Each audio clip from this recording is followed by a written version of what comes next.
In parts of Australia, ADHD seems to be everywhere. If we fast forward to 2024, we see an increase across the whole country. Some people have called it cosmetic psychopharmacology, where people are actually deciding what condition they have. In other parts, it's barely diagnosed at all. I think there are people with a misdiagnosis. Access to treatment is expensive. How much did you spend on getting the diagnosis?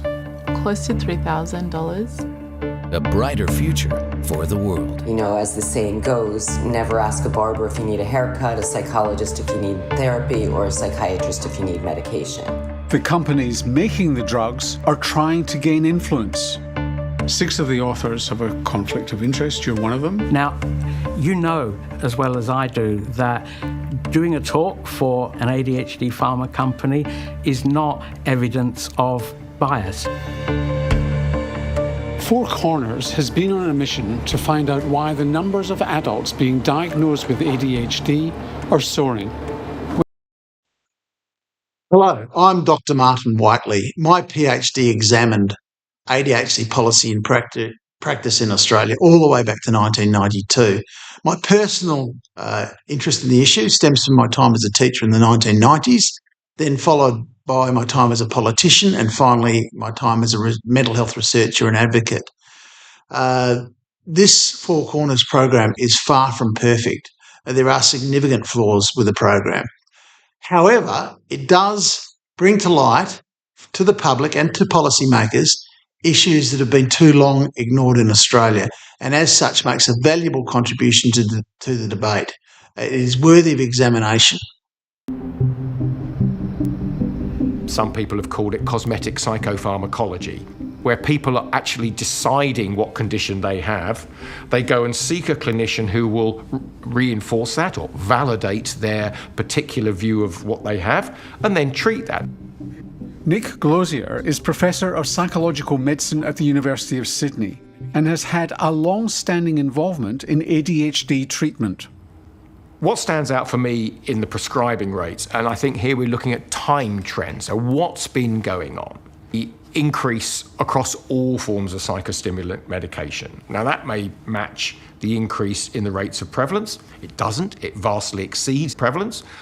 Professor Glosier argues that the absence of a definitive test for ADHD, such as a blood test, means that diagnosis often comes down to a clinician's subjective view.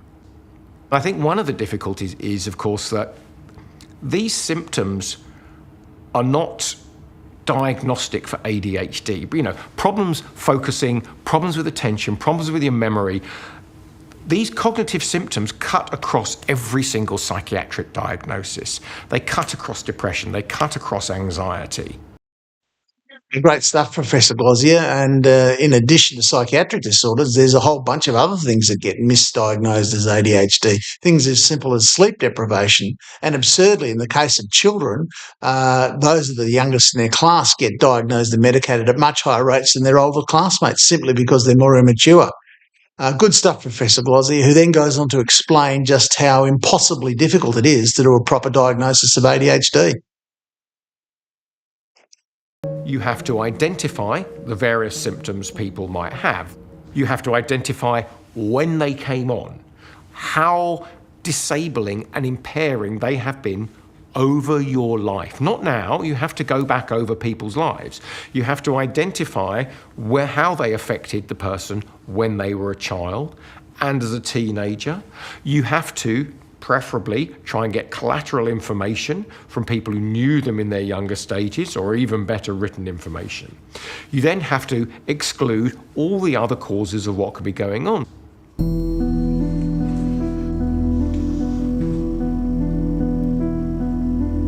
The big question is what explains these truly enormous variations in treatment and, by implication, diagnostic rates of ADHD.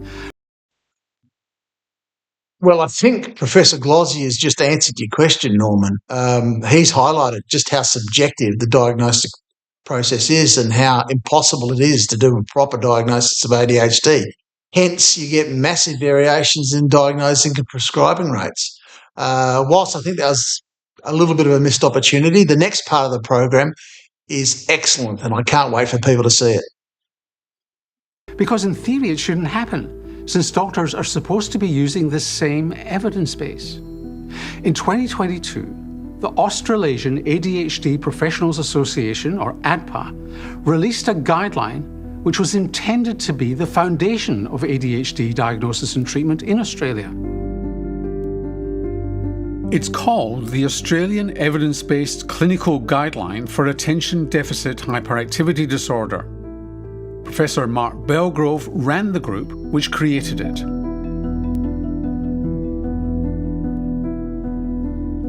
We've had a long period now where there's been increasing awareness of ADHD. I think part of that has been attributed to things such as the guideline that we've developed, but also inevitably through COVID and the TikTok influences, etc. So far, so good for Dr. Belgrove, but things are about to get a little bit more challenging. The guideline is called evidence-based, but when you go through the 113 recommendations, in fact only 12 have any evidence, and most of those are rated as having low or very low certainty. Many of the other 101 recommendations are by consensus, opinion-based agreement amongst experts. It's the lowest of the low when it comes to level of evidence. Well, I can assure you there's nothing nefarious about the labelling of the guideline as evidence-based. Sometimes there's just not enough studies in the space. This is very, very typical. Professor Belgrove, I do not accept your assertion that there is nothing nefarious in the promotion of these guidelines as evidence-based. It's not one of the 113 recommendations has sound supporting evidence. The best interpretations of it, 3 of them have moderately supportive evidence. That is a fundamentally dishonest promotion.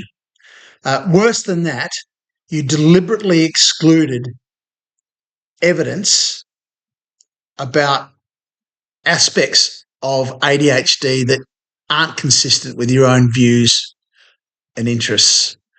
I'm specifically referring to the decision to exclude information about the relative age effect in children. Now, this wasn't covered in the program, in the Four Corners program, because it concentrated primarily on adults. But the guideline development process specifically excluded evidence about the relative age effect, which sees the youngest children in the class all around the globe more likely to be diagnosed and medicated for ADHD.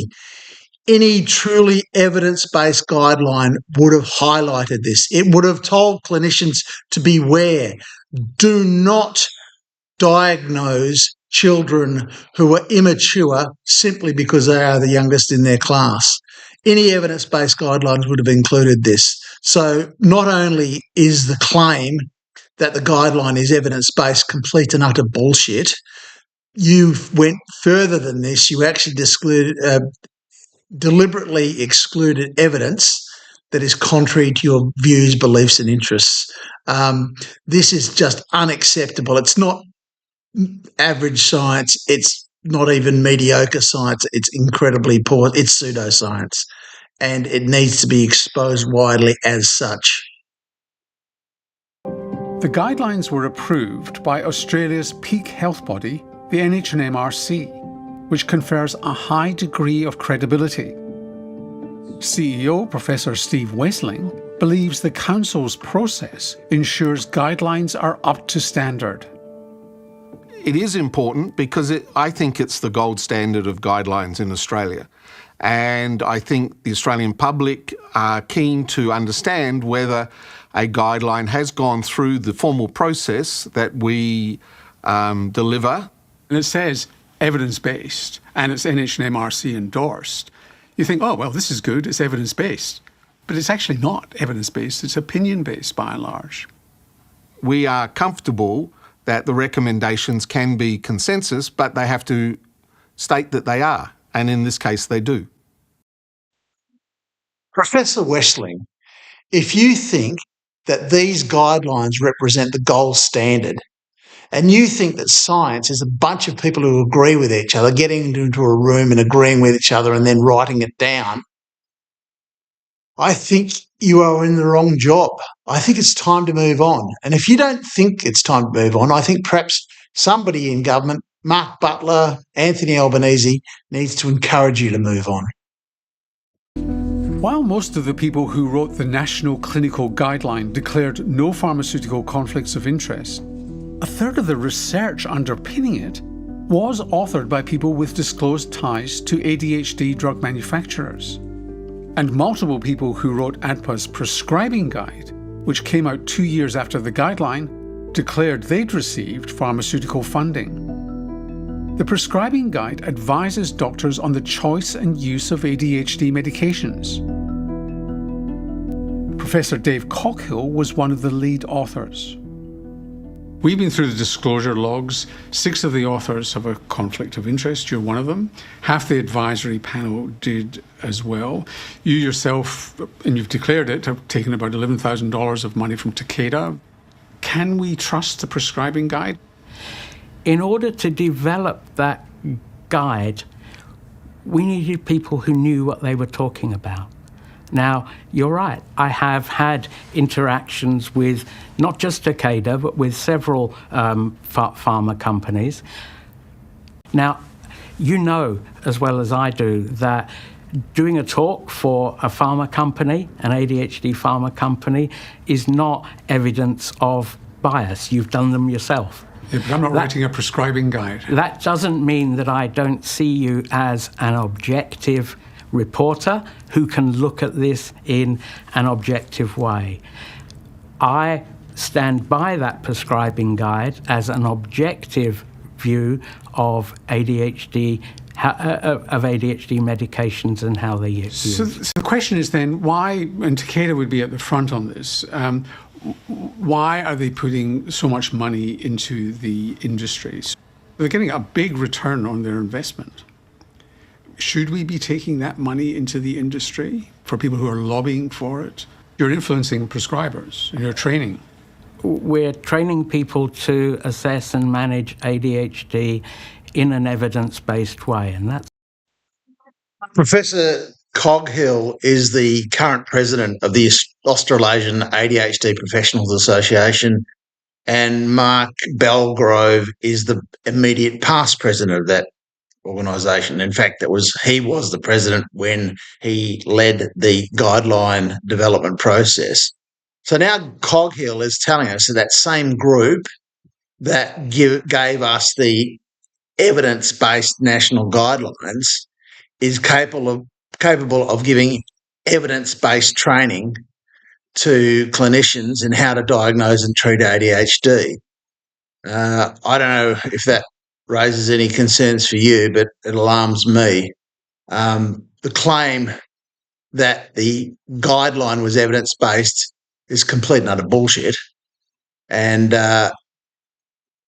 we can only take it on faith that the claim that that same group is now giving evidence-based training to clinicians is to be believed. Professor Lisa Cosgrove is a clinical psychologist and an ethicist at the University of Massachusetts in Boston. She's researched conflicts of interest in psychiatry for many years. People get defensive because the implication is, I've done something wrong. And that's not the case. Identifying conflicts of interest is in no way suggesting that someone has engaged in research fraud or done anything wrong.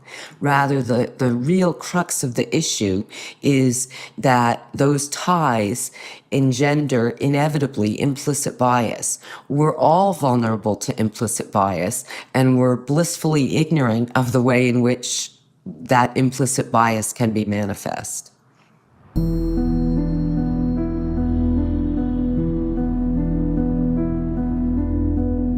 Before we continue, I want to be transparent. About 8 years ago, I was paid to give a speech at an ADHD conference sponsored by Shire, which at that time made Vyvanse. I don't believe it's influenced my reporting, but you can make up your own mind.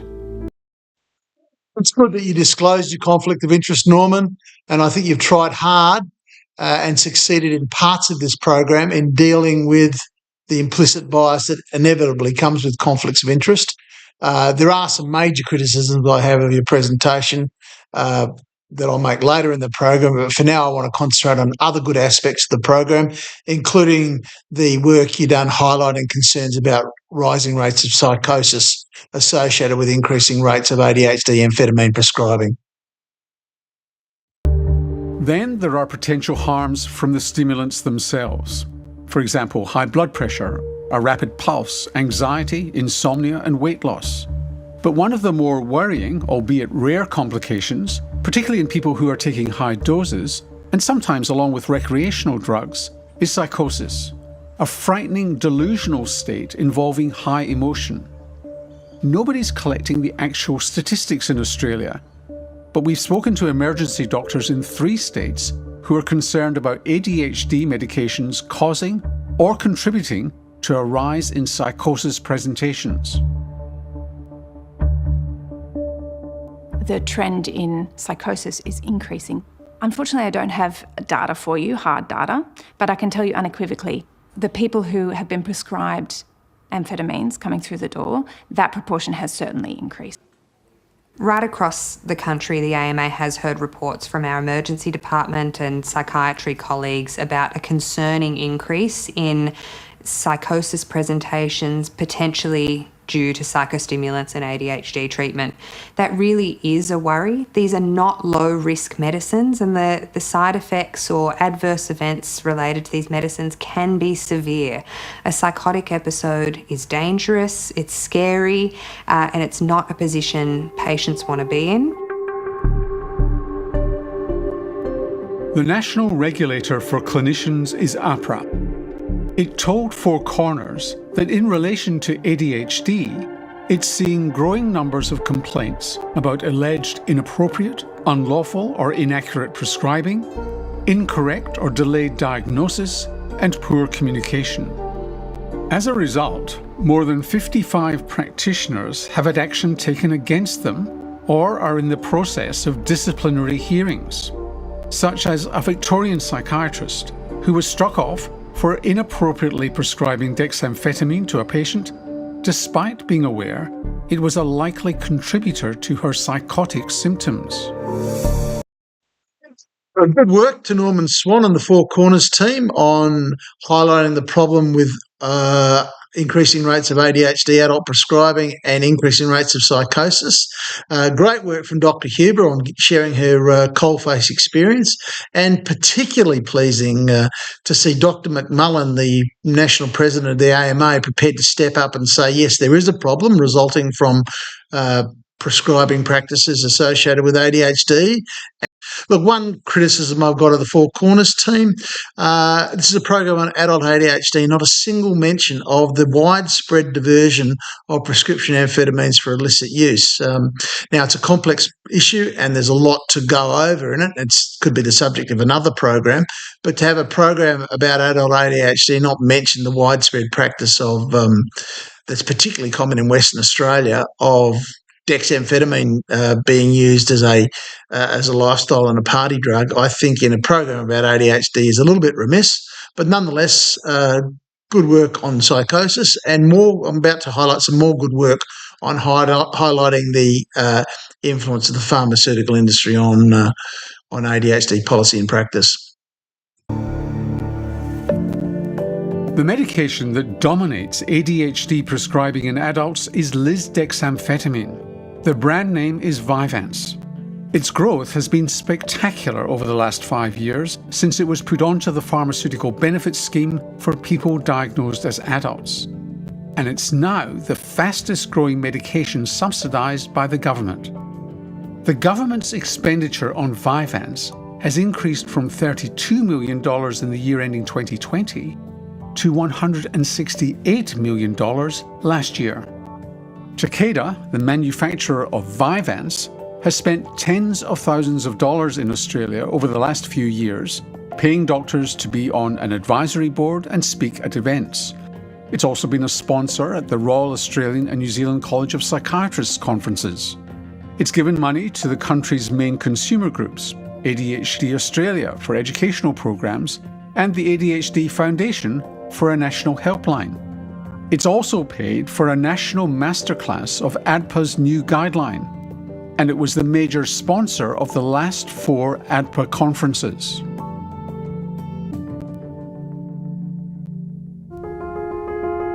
Takeda is a global biopharmaceutical leader headquartered in Japan. Pharmaceutical funding for conferences and doctors is commonplace across most specialties and occurs especially when a company has drugs which are still in patent, which means there are no generic competitors. In Australia, Vyvanse is one of those.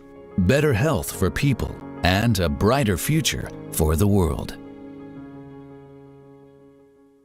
Pharmaceutical companies know what to fund in order to increase prescription practices of whatever agent that they're currently marketing.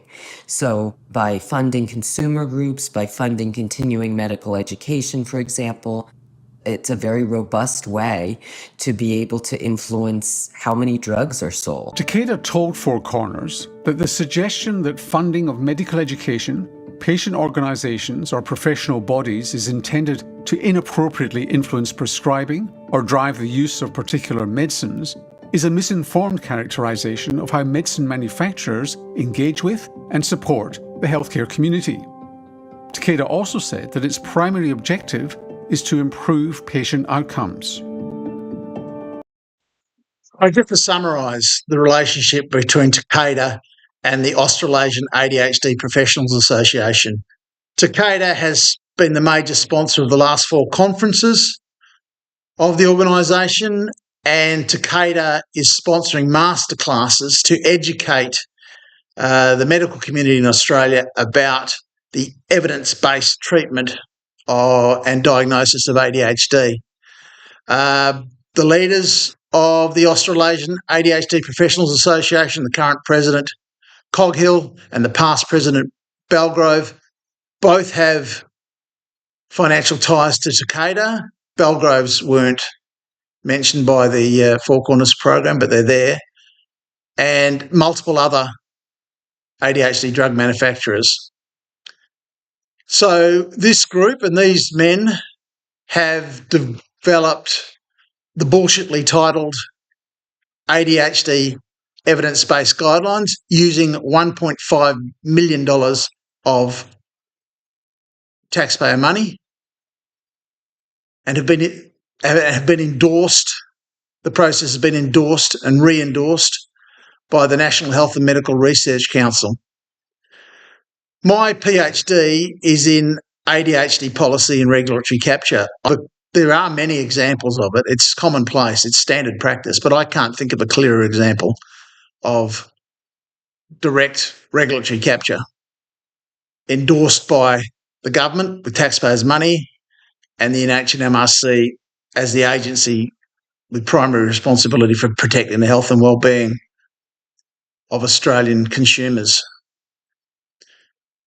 Good on you, Four Corners, and good on you, Norman Swan, for what you've done in exposing this story. This pattern of behaviour can no longer be ignored.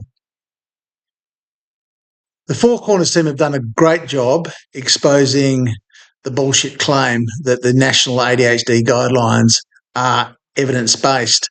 And they've done a good job in exposing the influence of the pharmaceutical companies in general. They've also done a good job raising concerns about rising rates of psychosis associated with increasing use of ADHD amphetamines. But now it's time to concentrate on the things that they did poorly. So here we go. If you lob ADHD into a conversation, you'll commonly hear something like, well, everybody I know is getting diagnosed. It makes it sound as if ADHD is everywhere. And there's often a hint of skepticism. So it's important to understand what experts believe is the actual rate of ADHD in adults. In adults, the figures that I tend to stick with are the published figures between 2.5 and 3%. We have particular Neuroscientist and ADHD researcher Professor Mark Belgrove from Monash University more or less agrees. So the upper limit by international standards for adult ADHD should be around 2.5%. Upper limit? The mean, if you like, would be 2.5% based on epidemiological surveys. So two mates, Coghill and Belgrove, agree that 2.5% is a fair estimate of the true rate of adult ADHD in Australia. And then Norman Swan presents this as if it's some sort of expert consensus. Look, I've seen estimates of the prevalence of ADHD as high as 29%, and I've seen estimates as low as 0%. And this is a result of the diagnostic criteria just being so vague. Norman then uses this 2.5% estimate as a means of identifying pockets of overdiagnosis and underdiagnosis across Australia. It's a rabbit hole he really didn't need to go down. What he should have said was, the rates are extraordinarily variable. This is evidence of variable diagnosing practices across the country, and left it at that.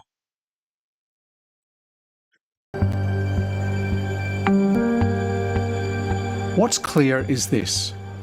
In some places, people may be diagnosed wrongly. In others, not diagnosed at all. The question is not whether ADHD exists, but whether we're getting the diagnosis and treatment right. Because ADHD affects people socially, psychologically, and economically. So it deserves much more scrutiny. Look, it's hard to disagree that ADHD deserves much more scrutiny. In fact, I've been spending the last 30 years scrutinising it. But Norman Swan's statement that the question is not whether ADHD exists is just wrong. There are many experts, psychiatrists, neurologists, psychologists, economists, and others who question its very existence, whether it's a valid psychiatric disorder. And it's perfectly reasonable to question that. There are no biomarkers, right? There's no blood scans. There's no brain scans. There's no blood tests. There's no genetic tests. They haven't identified a cause. In fact, the dominant hypothesis, which was the dopamine hypothesis, has slowly been abandoned over the years. So we've got less certain about what, as the science has rolled on, we've got less certain about what causes ADHD. So it's perfectly valid to ask the question, is ADHD real? Now, Norman, you may believe it, but you haven't proven it. So you can't, it's completely the antithesis of science to take the question off the table. This is the fundamental problem. Now, I don't believe in ADHD. I don't think it is real, but I have to acknowledge that, you know, just like the Loch Ness Monster, maybe one day science will come along and prove what I believe not to be true, to be true. Maybe despite 40 years of looking, maybe just around the corner is a robust universal diagnostic test that establishes ADHD as a biological entity. And I'd have to put my hand up and say, well, I'm wrong. I was wrong, and I've been wrong for 40 years. But I don't think it's going to happen. I'm confident it's not going to happen. But I at least have to leave that possibility open. Whereas, Norman, you've just shut the door. You've said, look, you can't question whether it exists or not, even though there's absolutely no physical evidence of a biological entity called ADHD. What I'm saying is that this is not a valid psychiatric disorder. This is not a reasonable explanation for people's problems. Some people with ADHD don't really have anything wrong with them at all. There's a lot of worried people out there that looking for a source of amphetamines or looking for a reason for that life hasn't gone 100% their way. Other people do have serious problems, as many of the doctors that were interviewed in the program identified, that need to be recognised and responded to. That doesn't necessarily mean medicalised, but recognised and responded to. So I'm not saying that everybody with ADHD doesn't actually deserve or need help. What I am saying is it's a dumbed-down explanation, just as it is for children. It's a dumbed-down explanation that really doesn't contribute to the well-being of Australians. Now, I'm going to leave it there in terms of analysis. Overall, I think this program moves the debate forward. It certainly invites scrutiny of the so-called evidence-based national guideline. It needs to be rescinded and replaced. This is so reminiscent of what happened in 2009 when the NIH and MRC eventually had to rescind their national guidelines when people like myself kept pointing out that those guidelines were reliant on evidence with serious concerns about corruption. It's reminiscent of that. The NIH and MRC also needs to be investigated.